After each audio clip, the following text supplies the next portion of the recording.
আমি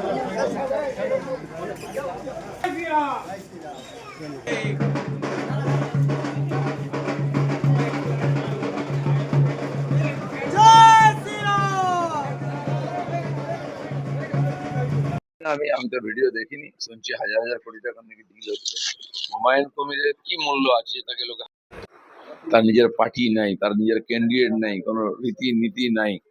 তো এরকম ভিডিও তো অনেক বেরোয় ইলেকশনের সময়, জানি না, সেটা তো উনি উত্তর দেবেন যদি হুমায়ুন কবির বলে থাকে।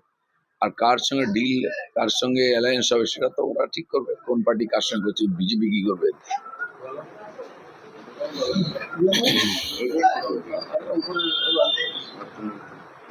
গতকাল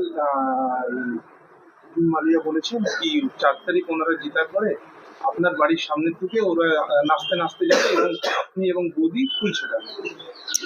জেতাক না, এখনই নাচতে পারেন, আমরা বাজাবো, আসুন না। উনি আছেন কোথায়? লোকেদের খড়গপুর মেদিনীপুর হুলিয়া বেরোবে যে এমপিকে ভোট দিলাম তিনি কোথায়। একদিন একটু নাচ দেখে লোক খুশি হচ্ছে, ভালো করে নাচুন এসে, লোক দেখতে চাইছে। দাদা, দিলীপ ঘোষের কি পপুলারিটি সেইভাবে আর নেই, যার ফলে কি দিল্লি থেকে নেতা মন্ত্রীদের নিয়ে এসে প্রচার করাতে হচ্ছে? যেদিন দিলীপ ঘোষ প্রেসিডেন্ট ছিল তখনও অমিত শাহ মোদীজি আসতেন, এখনো আসছে। সর্বভারতীয় পার্টি, দিলীপ ঘোষের পপুলারিটি আছে কিনা খড়গপুরে জিজ্ঞেস করবো। চলো, হ্যাঁ, অমিত শাহর বড় র্যালি হবে প্রথম আমাদের খড়গপুরেতে।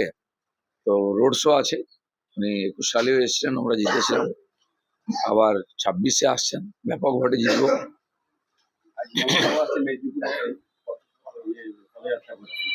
কে? মমতা ব্যানার্জি আগে বলতেন আমি একাই ক্যান্ডিডেট 294টায়, এখন 294টা ওনাকে পদযাত্রা করতে হবে, তারপরেও জিততে পারবেন না। খড়গপুরের বেসরকারি হোটেলে গতকাল অভিষেক ব্যানার্জি আসেন এবং দলীয় কর্মীদের নিয়ে সভা করেন। কিভাবে দেখছেন? এর আগে তো অভিষেক ব্যানার্জি এরকম কর্মী বৈঠক করতে দেখিনি, বা মমতা ব্যানার্জিকে রাস্তায় হাঁটতে দেখিনি।